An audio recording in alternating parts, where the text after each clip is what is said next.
Let's Mic bookmark. Let's Mic के इस मंच से मैं जितेंद्र शर्मा आप सभी का स्वागत करता हूं और आज मैं उपस्थित हूं उस पुस्तक के साथ में जिसकी हम पिछले दिनों से बात कर रहे हैं, एक गधे की आत्मकथा, एक गधे की वापसी। और आज हम जिस पे बात करेंगे उसका नाम है एक गधा नेफा में। और कृष्ण चंद्र जी के विषय में मैं आपसे पहले बात कर चुका हूं, उनके बारे में बता चुका हूं और पिछले दो जो उपन्यास थे उनके बारे में मैंने चर्चा की और उसके बारे में थोड़ा सा बता देता हूं फिर से कि एक गधे की आत्मकथा में आपने देखा कि गधा अपनी आत्मकथा बता रहा है जो अपने धोबी के लिए लड़ाई लड़ता है, जिसे मगरमच्छ खा गया था और वो अलग अलग विभागों में जाता है उसके न्याय के लिए। नेहरू जी से मिलता है, उसकी चमक दमक के बाद उसकी जिंदगी बदलती है। सेठ से मिलता है, वहाँ 25 करोड़ के ठेके की बात होती है और एक लड़की से जो प्रेम होता है वो सबकी कहानी है। उसके बाद एक गधे की वापसी पर जब हमने बात की तो उसमें गधा जब वापस आता है तो वो कैसे एक शराब का तस्कर बन जाता है लोगों के साथ में मिलके, और उसके बाद में जो उसका प्रेम होता है फिल्म का प्रोड्यूसर बन जाता है उसके पास पैसे आने के बाद, एक सट्टे व्यापारी को वो कैसे नंबर बताता है, वो सारी चीज़ें हमने उसमें जानी। अब अगली जो पुस्तक है, अगला जो भाग है इसका, उसका नाम है एक गधा नेफा में। अब ये एक गधा नेफा में जब आप पढ़ते हैं तो आप एक अलग दुनिया में जाएंगे। आप समझिएगा इसको कि इस पुस्तक को इतने हास्य ढंग से लिखा गया है कि आपको पढ़ते समय हर एक लाइन पे हंसी आने वाली है और हंसने के बाद आप इतनी गहराई से उस विषय के बारे में सोचेंगे कि यार वाह क्या बात कह दी। एक गधे के माध्यम से उन्होंने सारी बातें कहलवाई हैं, लेकिन एक इंसान होने के तौर पर एक दुनिया को, जैसी दुनिया को हम देखते हैं उस संदर्भ में अगर हम बात करें तो इस पुस्तक का हर लाइन, हर एक पैराग्राफ आप पढ़ेंगे तो आपको लगेगा कि जिंदगी की कितनी बड़ी फिलॉसफी है सारी चीज़ों में और कितनी बड़ी सच्चाई है कि हमारा समाज कैसा है, हमारा सरकारी तंत्र कैसा है, ये पूरी दुनिया कैसी है, हमारे दुनिया में प्रेम के मायने क्या हैं, पैसे के मायने क्या हैं, अगर आपके पास पैसा है तो आप कितना दुनिया के लिए महत्वपूर्ण है, चमक दमक है तो कितना महत्वपूर्ण है, वो सारी चीज़ें आपको इस पुस्तक में मिलती हैं। और अब एक गधा नेफा पे मैं जब बात करूँगा तो सबसे पहले मैं बताऊँगा कि कहानी कुछ इस प्रकार से शुरू होती है कि गधा वापस आ चुका है और अब घूम रहा है तो वो देखता है कि भाई एक जो है बड़े गरीब हैं जिनका नाम सुक्की कर है, किसान है, तो किसान को अपनी ज़मीन लेनी थी वापस, लेकिन उसके पास 1700 रुपये नहीं थे, इसलिए उसे अपना गांव छोड़ना पड़ा। तो गधे को दया आ जाती है कि यार बेचारे के लिए अगर मैं कुछ मदद कर सकता हूँ तो करता हूँ। तो वो करते हैं कि भाई मैं ज्योतिष जानता हूँ और मैं ऐसे कर सकता हूँ, और लोगों की वो भीड़ इकट्ठा करते हैं। और उसमें देखिए थोड़ा सा मैं आपको पढ़ के सुनाता हूँ। तुपकरी ने जोर से ढोल बजाया क्योंकि इस विचित्र गधे को देखने के लिए भीड़ आ रही थी। तुपकरी ने ढोल बजाना बंद किया, फिर दोनों हाथ जोड़कर बोला, मगर एक बात है, हाथ जोड़कर कहता हूं बुरा ना मानना, ये गधा कोई पाखंडी ज्योतिषी नहीं है, खरा और सच्चा ज्योतिषी है। यह सदा सच्ची बात कहता है, इसलिए इसकी बात का बुरा ना मानना, और जो बात इसकी समझ में नहीं आएगी वो भी साफ साफ बता देगा। प्रत्येक प्रश्न के दाम 8 आने होंगे, केवल 8 आने, 8 आने, 8 आने। पूछो पूछो गधे से पूछो। अब यहाँ से गधा जो है वो लोगों का भाग्य बताना शुरू करता है, और भाग्य क्या, वो बड़ी ट्रिक देखता है कि कौन आदमी कैसा है, कैसा व्यक्तित्व है, कैसे बात कर रहा है, वो उसी के हिसाब से उनके प्रश्नों का उत्तर देता है। और गधे के चारों तरफ भीड़ लग जाती है, चूंकि बोलने वाला गधा होता है तो पैसा कमाना शुरू करता है। इसी बीच में एक टॉकीज का मालिक उसे बुलाता है कि भाई मेरे यहाँ पे फिल्म लगी हुई है तो तुम आ जाओ ताकि प्रीमियर फुल हो जाए। और गधा किस तरह से फिर आगे फिल्म के प्रीमियर में जाता है, वहाँ पे वो लंबा चौड़ा भाषण देता है चीज़ों पे, और फिल्म देखना शुरू होती है, वहाँ पे नाचना शुरू करता है लोगों को। खैर ये सारी चीज़ चलती रहती है, जहाँ पे एक फिल्म अभिनेता जी का भी जिक्र है कि शशि कपूर साहब उनको कहते हैं कि मैं तुम्हें एक फिल्म का ऑफर देता हूँ और तुम उसमें काम करो, और गधा जी भी साहब स्वीकार कर लेते हैं। इन सारे चक्र में वो 1700 रुपये कमा के उस किसान को दे देता है, और वो कहता है कि भाई अब तुम एक काम करो, अपने गाँव की ज़मीन ले लो और यहाँ से जाओ। लेकिन जैसा कि दुनिया में होता है, आपके पास जो चीज़ नहीं है ना, पहले आप उसके पीछे भागते हैं, और जब आपके पास वो चीज़ होती है तो आप और आगे भागते हैं। जैसे कहावत है ना कि प्रकृति इंसान को उतना देती है जितना उसकी ज़रूरत है, लेकिन आपके लालच के लिए यहाँ कोई जगह नहीं है। अगर आप लालच करोगे तो आपके लिए सारी चीज़ें ही कम है। वही वो किसान करता है, वो कहता है कि अब ज़मीन लेके क्या करूँगा, तू इतना कमा तो रहा है, तेरे ज्योतिष से हम खूब सारे पैसे कमा रहे हैं। और उसकी बीवी कहती है कि मैंने यहाँ पे घर देख लिया है, वो 20,000 रुपये में आएगा, तू अब 20,000 रुपये कमाने पे ध्यान दे। तो गधा सोचता है कि यार मैंने इनके ऊपर दया करके सोचा बेचारे की ज़मीन दिलवा देता हूँ, इनके लिए इतनी मेहनत की, झूठ बोला, कमा के दी, और वो समझाता भी है कि भाई तुम अपनी ज़मीन लो और वापस अपना काम करो, ये लालच में क्यों पड़ रहे हो। उल्टा क्या होता है, वो गधे के ऊपर ही हावी हो जाते हैं कि नहीं हम तेरे मालिक हैं। और जैसा कि इसमें बड़े कटाक्ष ढंग से लिखा गया है कि मेहनत करने वाले मजदूर और मिस्त्री जो काम करते हैं, बिल्डिंगों को बनाते हैं, ईंटों को उठाते हैं, या किसी कपड़ा मिल में जो लोग कपड़ा बनाते हैं, जो सबसे ज़्यादा मेहनत करते हैं, जो पैसा कमा के देते हैं, वो कभी मालिक होते ही नहीं है। वो असल में नौकर होते हैं, मालिक कोई दूसरा ही व्यक्ति होता है। और उसी में इस गधे के माध्यम से समझाया गया है कि मालिक जो इनको पैसे कमा के दे रहा था इस किसान को, वो तो बन गया नौकर, और वो कह रहे हैं कि हम तेरे मालिक है, जिस व्यक्ति ने कभी उनके ऊपर दया करके काम करना शुरू किया था। खैर केस जो है वो कोर्ट में जाता है, कोर्ट में जाके दलीलें होती हैं, वहाँ जाके बातचीत होती है, ये सारी चीज़ों का मामला होता है। वहाँ पे एक अंग्रेज़ महिला जो है इस गधे को बोलते हुए देखती है तो बड़ी प्रभावित होती है। वो सोचती है कि भाई ये गधा बड़ा अच्छा है, जज के साथ में उनकी बातचीत को सुनती है सारी चीज़ों पे, और इस मजदूर वर्ग को लेकर इन सारी चीज़ों पे लेके बात होती है, तो वो महिला इसको खरीद लेती है और ख़रीद के अपने साथ ले जाती है इस गधे को। आगे और भी इंटरेस्टिंग होता है कि वो महिला लंदन जाना चाह रही है,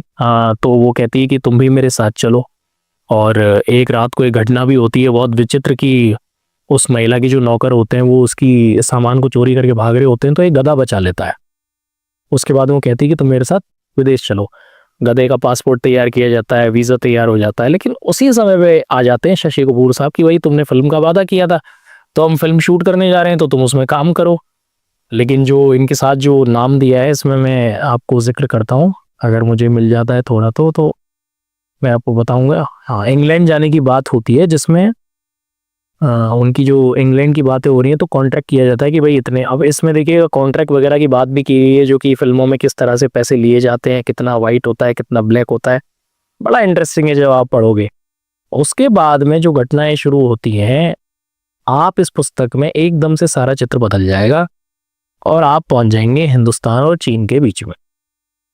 जहाँ पे बड़े व्यंग्यात्मक ढंग से और जो हिंदी चीनी भाई भाई का नारा था उसको समझाया गया है कि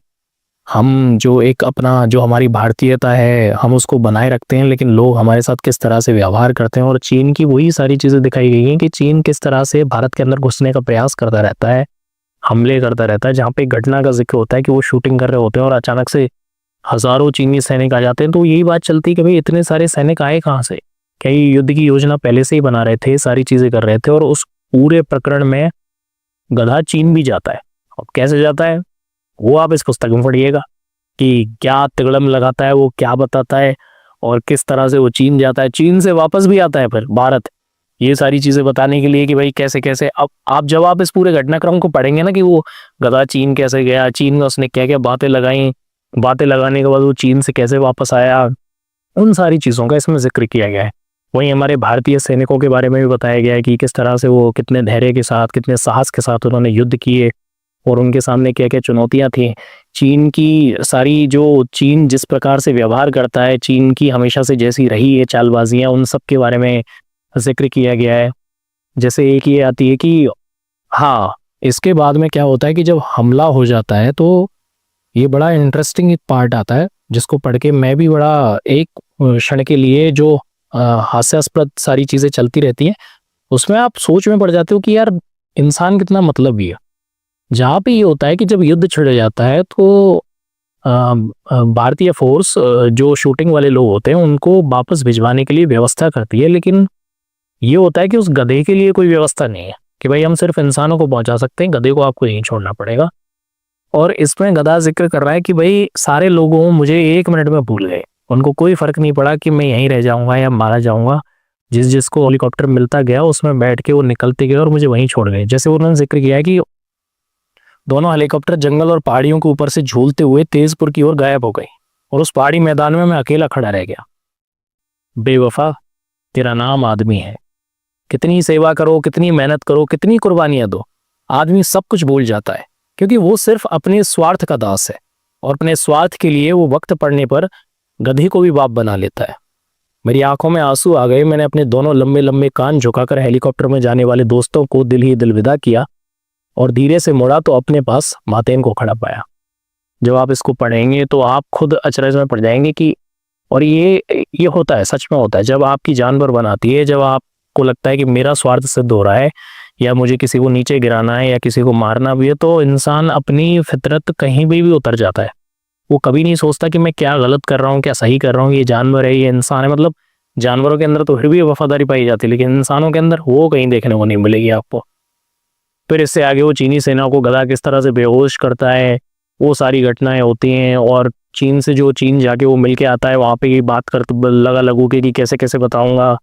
भारतीय सेना के युद्ध की बातचीत होती है, चीनी सेना के प्रमुख से वो जब सवाल करता है गधा, अपने तीखे सवाल करता है कि तुम ऐसा क्यों करते हो, ये सारी चीज़ें क्यों करते हो, तुम्हारे साथ हमारी इस तरह की संधियां हैं, तुम कैसे हमारे देश में घुस रहे हो, तुम क्यों हमला कर रहे हो, ये सारी चीज़ें कर रहे हो। आप इस पुस्तक को पढ़ेंगे तो आप अचरज में रह जाएंगे कि यार ये पुस्तक कितना कुछ लेके अपने अंदर समेटे हुए। जैसे ये है ना, शुरू करना गुरिल्ला लड़ाई का चीनियों के विरोध में और इकट्ठे हो चलना तेजपुर की तरफ और मुलाकात करना एक भारतीय गधे का चीन से। आपने ये जो आज़ादी की फिल्में होती हैं जिनमें हमारे भारतीय साहस की कहानियां दिखाई जाती हैं, जो जिनमें जितने भी हमने युद्ध लड़े हैं और हमारे जवानों के बारे में दिखाया जाता है, कि ड्रामेटिक सीन देखते हैं ना हम पूरे के पूरे फिल्माए जाने वाले, कि भाई एक पुल को एक सेना पार कर रही है जंगल के बीच में और नीचे बहुत गहरी खाड़ी है और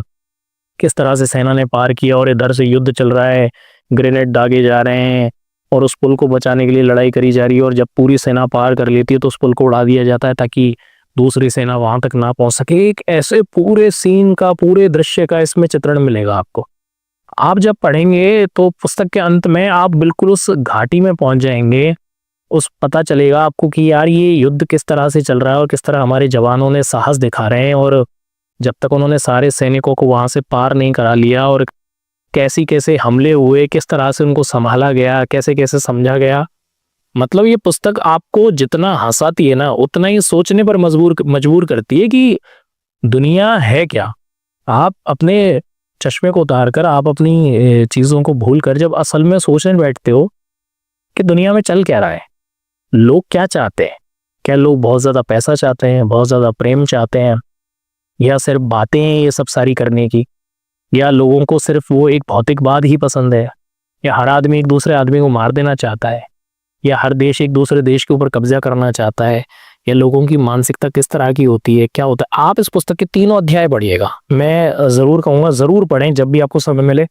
एक तो आपको हर अध्याय में, हर पुस्तक में इतनी हंसी आएगी जिसकी कोई सीमा नहीं है, क्योंकि हर बात को व्यक्ति इस तरह से किया गया, क्योंकि एक तो गधे के ऊपर लेके उन्होंने इसको रचा है कि एक गधा बात कर रहा है तो कैसे बात करेगा। और जब वो गधा बात करता है तो आप सोच में पड़ जाते हो कि यार सच में दुनिया तो ऐसी ही है ना। हम चाहे कितना ही किसी के लिए कुछ भी कर लें, कितना ही सोच लें, कितनी चीज़ों को बदल लें, या हम कितना ही प्रेम व्यक्त कर लें, जैसे इसमें जिक्र आता है कई बार कि अगर आपकी जेब खाली है तो काहे का प्रेम। अगर आपके पास घर नहीं है, मकान नहीं है, वो सारी चीज़ें नहीं है तो कोई प्रेम नहीं होता। और वहीं आपके पास फेमसता है,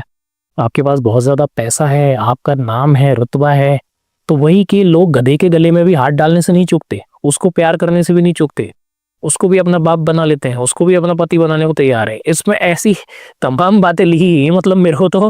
हंसी इतनी आती है कि कुछ जगह लिखा हुआ है कि एक गधे को पति कैसे बनाया जा सकता है, कि गधा ही तो पति बनता है और आत्मा बन सकता। तो जब आप इस पुस्तक को पढ़ेंगे तो आप इसको बहुत एंजॉय करेंगे और आप पढ़ने के बाद खुद को इतना भरा हुआ महसूस करेंगे अंदर से कि वाह क्या पढ़ा है, और आप जिंदगी को, दुनिया को एक अलग नजरिए से देखना शुरू करेंगे। आपके आसपास आपको इतनी शांति मिलेगी, जिन चीज़ों के, कुछ चीज़ों के सवाल होते हैं ना जो हमारी ज़िंदगी में हम पा नहीं पाते कि यार ये ऐसा क्यों हुआ, वैसा क्यों हुआ। मैं कहूँगा आप इस पुस्तक को पूरी पढ़ लीजिए। इसके तीनों, एक गधे की आत्मकथा, एक गधे की वापसी और एक गधा नेफा में, आप तीनों को पढ़िएगा, आपको बहुत सारे सवालों के जवाब मिल जाएंगे। ऐसी ही एक और नई पुस्तक के साथ मैं आपसे फिर मिलूंगा। लेट्स माइक के इस मंच से मैं जितेंद्र शर्मा, धन्यवाद। आप सुन रहे थे Let's Mic more than radio. Follow कीजिए हमें हमारे सोशल मीडिया प्लेटफॉर्म्स पर।